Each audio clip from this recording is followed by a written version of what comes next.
Kang Min stepped off the military transport bus and breathed in the familiar air of his hometown. After 3 years overseas, everything felt the same, yet different.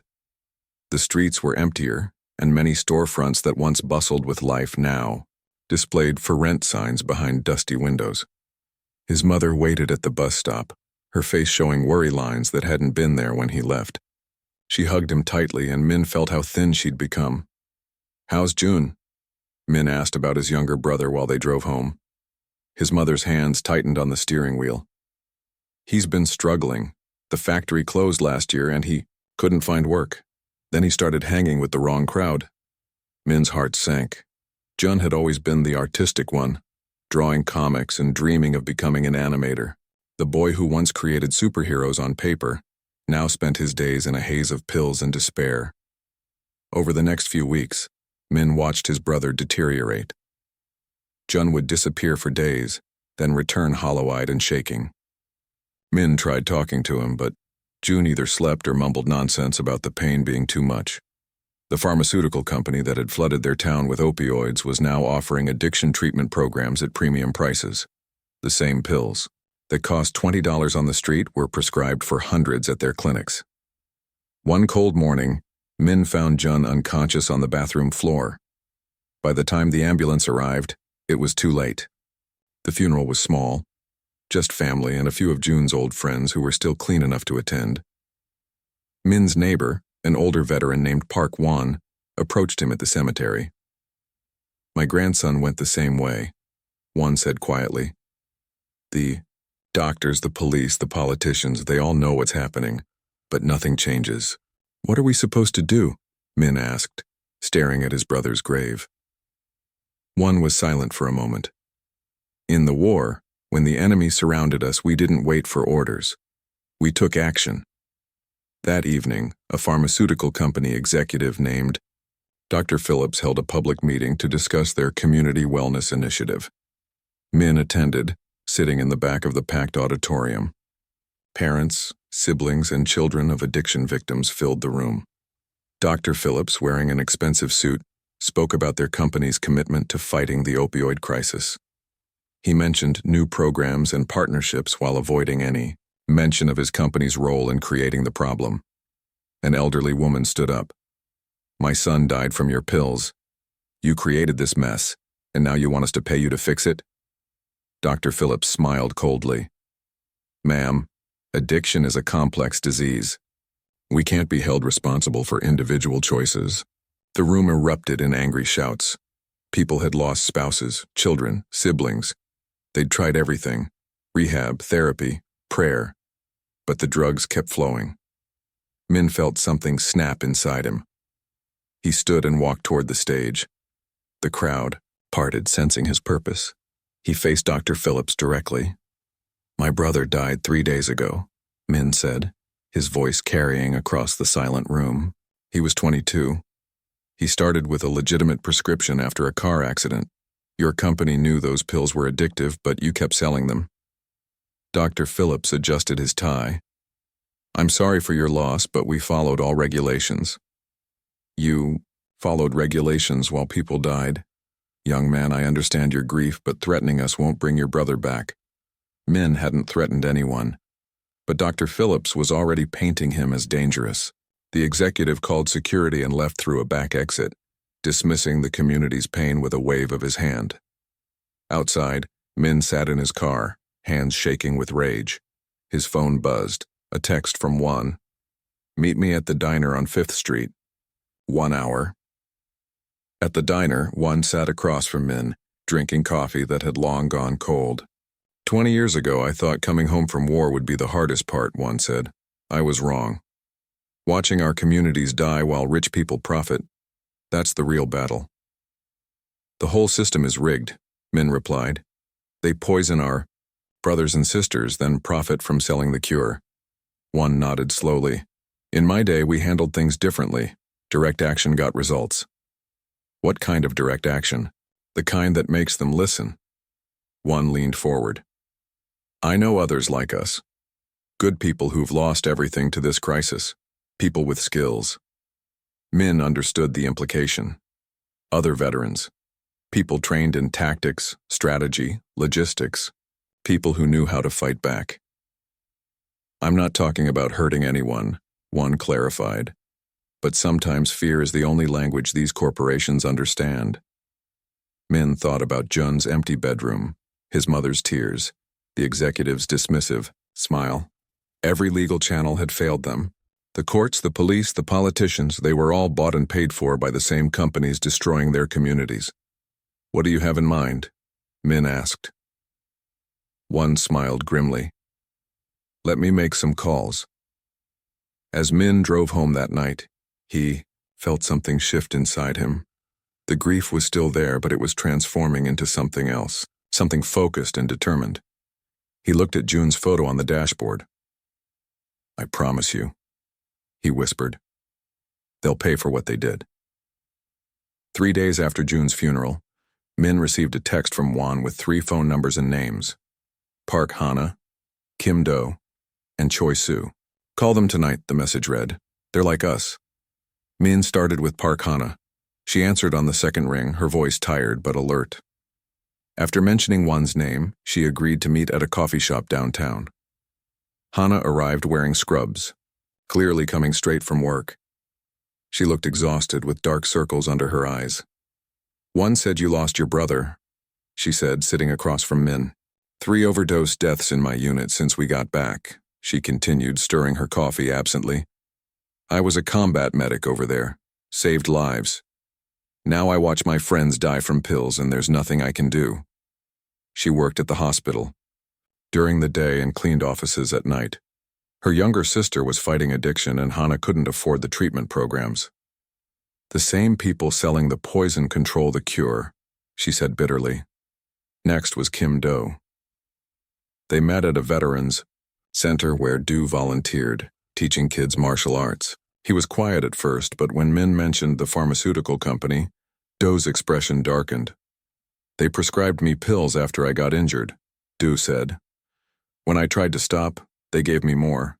Said I'd always need them for the pain. He rolled up his sleeve, showing faded needle tracks. Took me 2 years to get clean. Cost everything, my job, my girlfriend, almost my life. Do had tried going through proper channels. He'd testified before Congress about veteran health care, written letters to senators, organized peaceful protests. Nothing changed. They listen, nod, and do nothing, he said. The money's too good. The last was Choi Soo, whom Min found working. Nights as a security guard at a warehouse. Soo had been an explosives expert in the military, skilled at controlled demolitions. Now she watched empty buildings for minimum wage. My nephew died last month, Soo told Min during her break. 16 years old. Got pills from a friend who got them from a doctor who got rich writing prescriptions. She'd tried everything legal, contacting news stations, organizing community meetings, even camping outside the pharmaceutical company's offices. Security had her arrested for trespassing. They treat us like criminals for wanting justice, she said. The 4 met the following Saturday at One's house. The old veteran lived alone, his walls covered with military photos and medals. He served coffee and cheap cookies while they talked.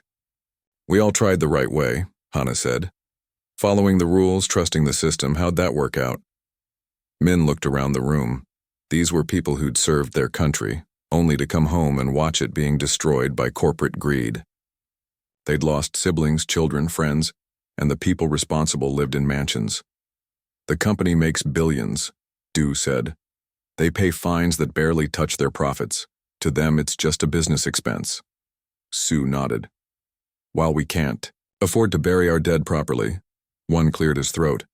In war, we adapted when standard tactics failed. We got creative. What are you suggesting? Min asked, though he already knew. Information warfare, Juan replied. Expose their internal communications, disrupt their operations, make them afraid. Without violence, Hana added quickly. We're not killers. Then what are we? Soo asked. We're soldiers, Min said quietly. And sometimes soldiers have to fight differently. They spent the next hour sharing their skills. Hana knew medical facilities and had contacts inside hospitals. Do understood surveillance and security systems. Sue had technical knowledge about electronics and infrastructure. Min brought leadership, experience, and strategic thinking. One had been doing his own research. The pharmaceutical company held monthly board meetings at a luxury hotel downtown. Their executives lived in a gated community with private security. They owned vacation homes, yachts, private jets. They live like kings while our families die, Min said. The question is, Juan asked, what are we prepared to do about it? The room fell silent. Each person wrestled with their conscience. They were good people pushed to desperate measures. None of them wanted to become criminals, but the system had failed them completely.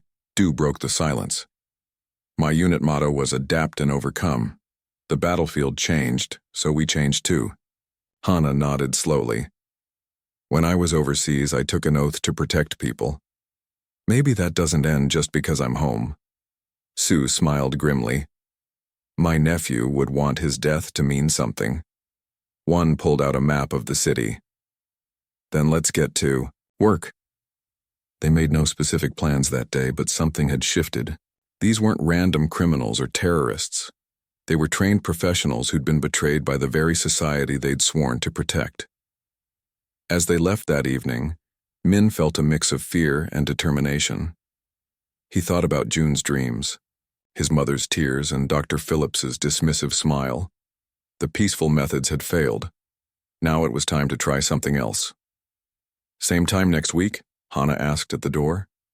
Yes, Min replied. We have work to do. The war on their community had gone on too long. These medications had destroyed too many lives while enriching too few people. Now the veterans were ready to fight back, using everything they'd learned in service of their country. The battle was just beginning. The abandoned auto repair shop on the outskirts of town became their headquarters. One had bought the property for cheap after the original owner lost it to gambling debts and opioid addiction. Now, 3 months after their first meeting, it hummed with quiet activity. Min walked through the space, checking their progress. In one corner, Sue tinkered with electronics, modifying commercial drones to carry cameras and small speakers. These would be their eyes and ears, capable of monitoring the pharmaceutical company's movements without putting anyone at risk. These babies can stay airborne for 6 hours now, Sue said proudly, holding up a sleek black drone. Silent motor, night vision, and completely untraceable, built from parts I bought at 5 different electronics stores. Across the room, Du worked at multiple computer screens. He'd taught himself cybersecurity during his recovery from addiction, spending countless sleepless nights learning coding and network infiltration. I've mapped their entire digital infrastructure, he told Min. Email servers, security cameras, employee databases, all legal information mostly from job postings and public records. Hana organized medical supplies and communications equipment. Her nursing background proved invaluable for operational planning. I've established contact with 3 nurses inside their treatment facilities, she said quietly. They're disgusted by what they see. Patients who can't afford care being turned away while executives drive new cars. One maintained a detailed schedule of company executives. Through careful observation and patience, he documented their routines. Dr. Phillips played golf every Tuesday at the country club. The CEO, Mr. Harrison, had dinner at the same expensive restaurant every Friday night. Knowledge is our first weapon, Juan explained to the group. In Vietnam, we spent weeks studying enemy patterns before making any moves. Their arsenal grew slowly but steadily. Nothing that would arouse suspicion individually, but together they formed a comprehensive collection. Camping gear from different sporting goods stores, basic tools from hardware shops, electronics from various suppliers across the state. Min's role was intelligence gathering. He'd enrolled in night business classes at the community college, sitting in the same classroom as several pharmaceutical company employees. During group projects, he collected names, departments, and personal information. Sarah from accounting mentioned they're hiring temp workers for their annual shareholder meeting, Min reported during one of their weekly gatherings. She also complained about the new security protocols. Apparently, employees can't bring personal phones into certain buildings anymore. Du perked up. Interesting. That suggests they're worried about information leaks. They should be, Hana. added. Their first real operation came in July. Dr. Phillips was scheduled to speak at a medical conference about addiction treatment. The irony wasn't lost on anyone. The man partly responsible for the crisis was presenting himself as a solution. Sue positioned a drone outside the conference center, programmed to project images onto the building's wall. As Dr. Phillips began his presentation about their company's commitment to healing, the drone activated. Suddenly, photos of overdose victims appeared on the building's exterior, blown-up versions from obituaries and local newspapers. Each image included the text, "Died from your opioids." Inside, Dew had hacked into the building's sound system. Dr. Phillips's microphone suddenly broadcast audio recordings from company meetings, leaked by a disgruntled employee. In the recordings, executives discussed profit margins and dismissed addiction rates as acceptable losses. The conference erupted in chaos. Dr. Phillips fled the stage while security scrambled to identify the source of the disruption. By then, Sue's drone had already returned to base and Doe had disconnected from the network. Local news covered the incident extensively. Social media exploded with the leaked audio and projected images. The pharmaceutical company's stock price dropped 5 points that day. "First blood," Juan said that evening, raising a coffee mug and toast, but they were just getting started. Their next operation targeted the company's recruitment efforts at the local college. Sue's drones carried speakers that played the audio leaks during a job fair, while Hana distributed flyers showing the company's real impact on the community. Dew developed a systematic approach to digital warfare. He created fake social media accounts that looked like concerned citizens, sharing information about the company's practices. Nothing they posted was false. It was all public information, carefully compiled and strategically shared. "I'm not lying," Doe explained. "I'm just making sure the truth gets heard." Min coordinated their movements like a military operation. They used coded language, assigned call signs, and developed detailed operational plans for each action. Lion, Eagle, Dragon, Phoenix, their names from another war, in another place. Their arsenal wasn't weapons in the traditional sense. It was information, technology, and most importantly, the truth. Each operation built on the last, creating mounting pressure on the pharmaceutical company. Sue installed tiny cameras near the company's offices, documenting who came and went. Dew intercepted unsecured communications between executives. Hana gathered testimonies from patients who'd been denied care. 3 months into their campaign, internal company emails started leaking regularly. Executives became paranoid, suspecting employees of disloyalty. Security was increased, making the building look more like a fortress than a medical company headquarters. "They're scared," Min observed. "Good." The local community started paying attention. Billboards appeared criticizing the company. Protesters gathered outside their offices. Families shared their stories publicly. But the veterans knew this was only the beginning. They'd bloodied their opponent's nose. But the real fight lay ahead. The pharmaceutical company had resources, political connections, and legal teams. Soon they would start fighting back. "Phase 1 complete," Juan announced at their next meeting. "They know we exist and they know we're serious. Phase 2 begins tomorrow." The arsenal was complete. Now it was time for war. The pharmaceutical company hired Blackwater-like private security firm called Apex Security Solutions within a week of the conference disruption. Suddenly, the company headquarters looked like a war zone. Guards with military gear patrolled the perimeter, and employees needed special badges to enter their own buildings. Min watched from a coffee shop across the street as armed men in black uniforms installed metal detectors and surveillance cameras. "They're turning the place into a fortress," he texted the others. The escalation worried him. What started as information warfare was becoming something more dangerous. The company wasn't just defending anymore. They were preparing to attack. Their next operation confirmed his fears. Sue had positioned a drone to monitor a private meeting between Dr. Phillips and the head of Apex Security. The drone captured audio through an open window. "I want these terrorists stopped," Dr. Phillips said, pacing his office. "Whatever it takes." The security chief nodded. We've identified 3 potential suspects from surveillance footage. We'll make them disappear legally. Arrests on trumped-up charges held for questioning. Du enhanced the audio recording and shared it with the group. They're coming for us, he said grimly. This isn't a game anymore. Hana looked pale. Maybe we should stop. People are starting to get hurt. She was right. 2 employees who'd spoken sympathetically about the community's losses had been fired. A nurse who'd provided information to Hana was transferred to a different hospital. The company was purging anyone who might be helping them.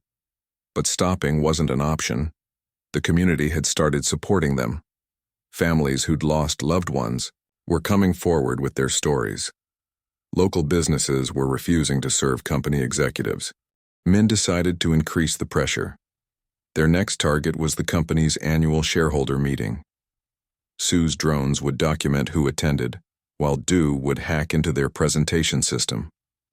The night before the meeting, they gathered at the auto shop. Everyone was tense. The risks were higher now and they all knew it. Remember, Min said, we don't hurt people. We expose truth. The operation began at dawn. Sue launched 2 drones from different locations, one for surveillance, one for action. Du connected to the hotel's network through a vulnerability he'd discovered weeks earlier. At exactly 9 a.m., as the CEO began discussing record profits, Du took control of the presentation screen. Instead of financial charts, photos of overdose, victims filled the giant screen, faces of the dead staring down at shareholders. Audio from leaked board meetings played through the sound system. Executives discussing acceptable casualty rates and profit protection strategies, while their own voices condemned them. Sue's surveillance drone captured it all. Wealthy shareholders arguing with each other. Security frantically trying to regain control. Dr. Phillips screaming at his staff. But then something went wrong. A security officer spotted Sue's action drone and opened fire. The drone crashed into the hotel's window, shattering glass. In the chaos that followed, someone screamed about a bomb threat. Suddenly, armed security teams burst into the meeting room. Shareholders panic. In the confusion, shots were fired, though later nobody could agree who shot first. Security footage would later show 2 guards drawing weapons simultaneously. One bullet shattered a chandelier, another hit a wall. No one was injured, but the message was clear. This was now a shooting war. Min's phone buzzed with emergency texts from the team. Abort! Abort! Exit now! Sue's second drone went dark. Du lost connection to the network. Somewhere in the hotel, alarms blared as security searched room by room. They didn't regroup at the auto shop. Instead, following protocol, they scattered to predetermined safe houses. Min spent 2 days at Juan's cabin in the woods monitoring news coverage. The media coverage was massive. Some outlets called them domestic terrorists. Others labeled them veterans fighting corruption. The community was divided. Dr. Phillips held a press conference flanked by armed guards. He looked angry and scared. These criminals threaten the safety of our employees and communities. We're working with federal authorities to bring them to justice. Min noticed how the executives had started traveling with bodyguards. Their children were pulled from local schools. Some families had relocated entirely. The war was affecting both sides. When they finally regrouped a week later, the mood was somber. Hana's hands shook as she poured coffee. Sue kept looking over her shoulder. Du stared at his computers without turning them on. The FBI visited my apartment, Hana said quietly. Asked about my connection to anti-pharmaceutical terrorists. They know about us, one added. Not our identities yet, but they know we exist. Min felt the weight of leadership. His decisions had brought them to this point. Jun's death had started it all, but now other people's lives were at risk. We can still walk away, he offered. Sue laughed bitterly. Walk away to what? They're already hunting us. The only way out is through. Du nodded. Besides, look what we've accomplished. Stock price dropped 15 points, 3 executives resigned. Congressional hearing announced. It was true. Their actions had forced change. But at what cost? Outside, rain pelted the shop's metal roof. Each drop sounded like a reminder of time running out. The company had resources, federal support, and legal authority. The veterans had truth, desperation, and military training. Min looked at his team, his friends, his brothers and sisters in arms. They'd crossed lines that couldn't be uncrossed. There was no going back to normal life. Then we finish what we started, he said finally. The war was escalating. Soon, someone would go too far. The question wasn't if, but when, and who would be destroyed when that moment came. Federal agents surrounded the auto shop at 3 a.m. on a Tuesday morning. Min woke to Do shaking him violently, shouting over the sound of helicopters. They found us. Through the windows, Min saw black SUVs and FBI mobile command units. Spotlights turned night into day. A voice boomed through megaphones. "This is the FBI. Surrender peacefully." One was already burning hard drives in a metal trash can. "Everything important is destroyed," he said calmly. "They'll find nothing." Sue grabbed her laptop and threw it into the fire. "How did they find us?"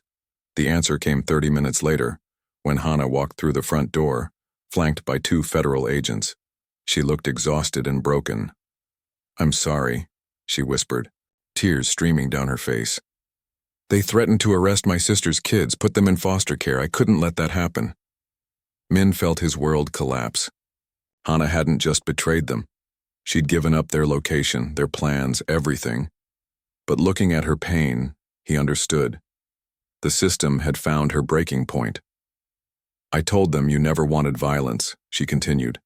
"That you were trying to expose corruption, not hurt people." Do laughed bitterly, as if they care about our intentions. The lead FBI agent stepped forward. Agent Johnson looked exactly like what Min expected. Middle-aged, serious, and completely unimpressed with their situation. "You're under arrest for domestic terrorism, conspiracy, and destruction of property," Johnson announced. "We can do this easy or hard." Min looked at his team.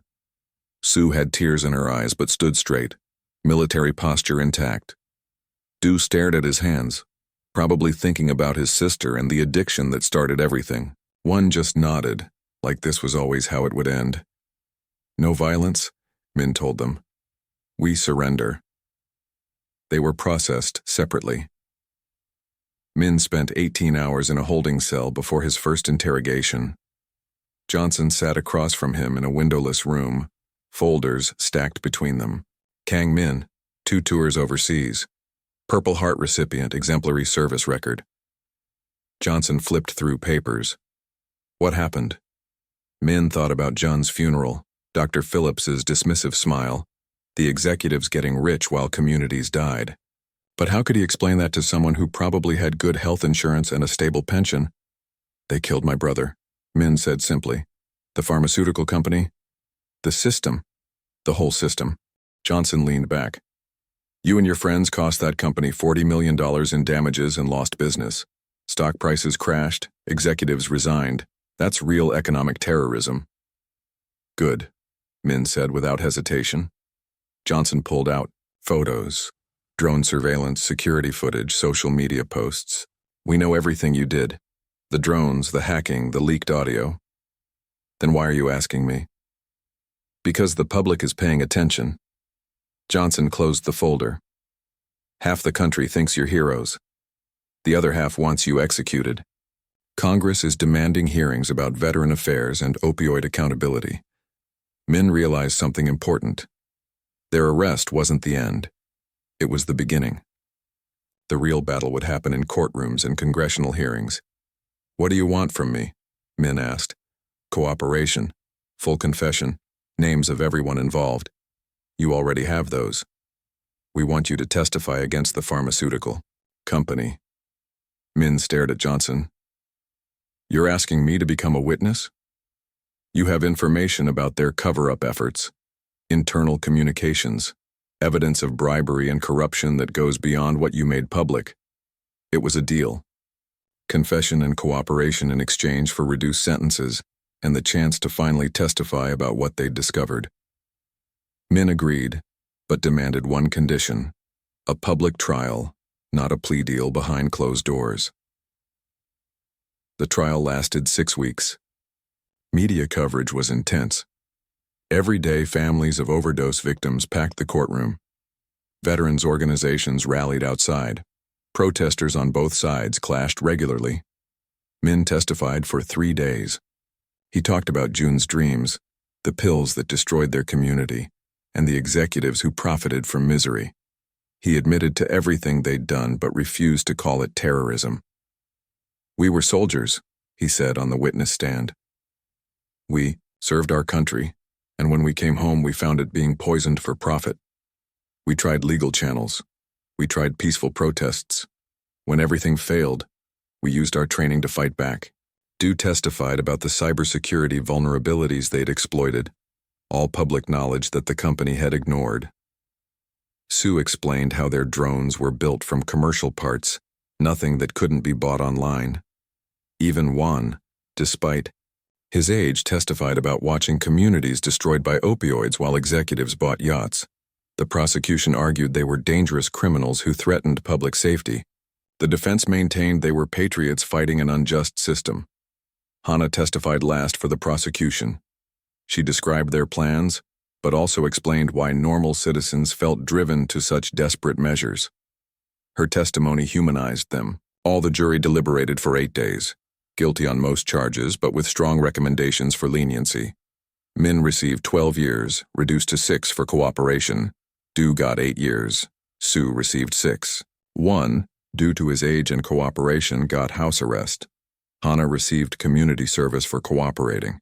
But the real victory came later. Congressional hearings led to new regulations. The pharmaceutical company paid a $50 billion settlement to affected communities. Dr. Phillips was arrested on separate corruption charges. 3 states passed veteran mental health acts in their names. Min was transferred to a minimum security prison where he taught literacy classes and worked in the library. He received thousands of letters from people whose lives were changed by their actions. 5 years into his sentence, Min sat in his cell reading a letter from his mother. She'd gotten clean and was now working with addiction recovery programs. The letter included a photo from June's grave. It was covered with flowers from people Min had never met. On the radio, a news report discussed the latest pharmaceutical company settlement. $40 billion more for treatment programs. New laws requiring transparency in pricing. Min pulled out paper and began writing his own letter. There were things to say, people to thank. A country that still needed healing. The war was over, but the work continued. In the end, they'd proven something important. When all else fails, sometimes desperate people doing desperate things can change the world.